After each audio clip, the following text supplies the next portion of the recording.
নমস্কার বন্ধুরা, আপনাদের সকলকে আমার চ্যানেলে অনেক স্বাগত।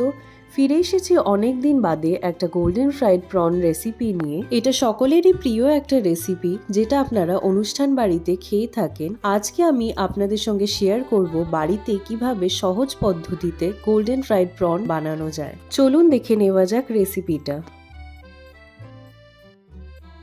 এটা বানানোর জন্য আমি এখানে 16টার মতো মাঝারি সাইজের চিংড়ি নিয়েছি।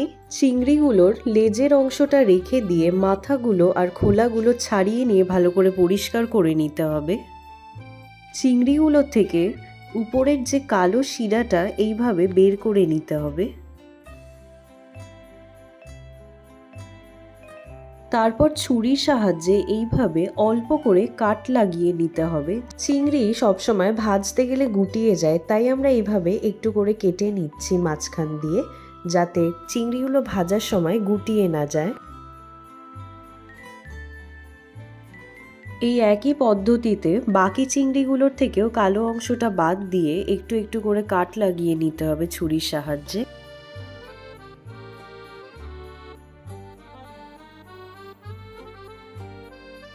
এবার চিংড়িগুলোকে ম্যারিনেট করার জন্য দিয়ে দেব স্বাদ অনুসারে লবণ, 1.5 চা চামচের মতো গোলমরিচের গুঁড়ো,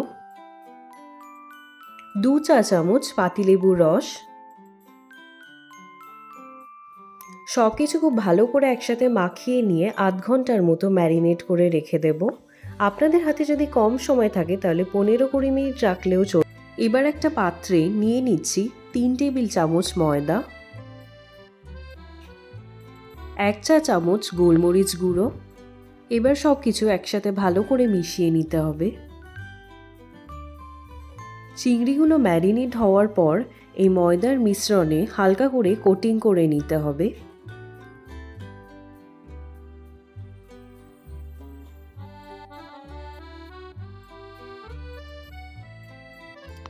এবার ব্যাটারটা তৈরি করার জন্য নিয়ে নিচ্ছি একটা বোলে 1 কাপ কর্নফ্লাওয়ার আর 2 টেবিল চামচ ময়দা, স্বাদ অনুসারে লবণ, 1/2 চা চামচ বেকিং পাউডার, 1 চামচ গোলমরিচ গুঁড়ো, 1 চামচ পাপরিকা পাউডার। যদি পাপরিকা পাউডার না থাকে তাহলে আপনারা ওর বদলে রেড চিলি পাউডারও ব্যবহার করতে পারেন।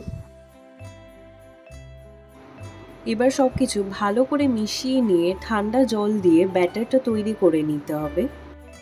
প্রথমেই একবারে জল দিয়ে দেবেন না, একটু করে জল দিয়ে দিয়ে ব্যাটারটাকে তৈরি করবেন। খেয়াল রাখবেন যাতে ব্যাটারটা বেশি পাতলা বা ঘন না হয়ে যায়। এবার একটা কুকিং প্যান ভালো করে গরম করে নিয়ে তাতে সাদা তেল দিয়ে দিচ্ছি। তেলটা ভালো করে গরম করে নিতে হবে। তেলটা ভালো করে গরম হয়ে এলে চিংড়িগুলো একটা করে ব্যাটারে ডুবিয়ে গরম তেলের মধ্যে ছেড়ে দেব।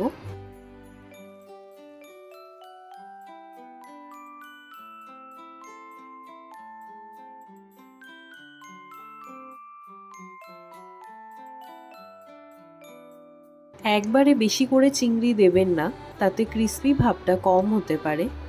গ্যাসের ফ্লেমটা মিডিয়ামে রেখে ডিপ ফ্রাই করে নিতে হবে।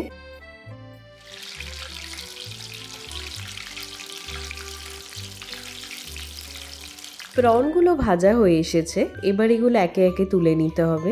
এই একইভাবে বাকি প্রনগুলো ডিপ ফ্রাই করতে হবে। Golden fried prawn sweet chilli sauce বা মেয়নিজের সাথে খেতে খুব ভালো লাগে। আপনারা আপনাদের পছন্দ মতো ডিপের সাথে সার্ভ করতে পারেন। গোল্ডেন ফ্রাইড প্রনস বানানো খুবই সহজ। আপনারা অবশ্যই একবার এই রেসিপিটা বাড়িতে ট্রাই করবেন আর নিচে কমেন্ট করে জানাবেন কেমন লাগলো। ভিডিওটা ভালো লাগলে অবশ্যই লাইক, শেয়ার আর সাবস্ক্রাইব করবেন চ্যানেলটাকে। ফিরে আসবো আবার একটা রেসিপি নিয়ে। ধন্যবাদ।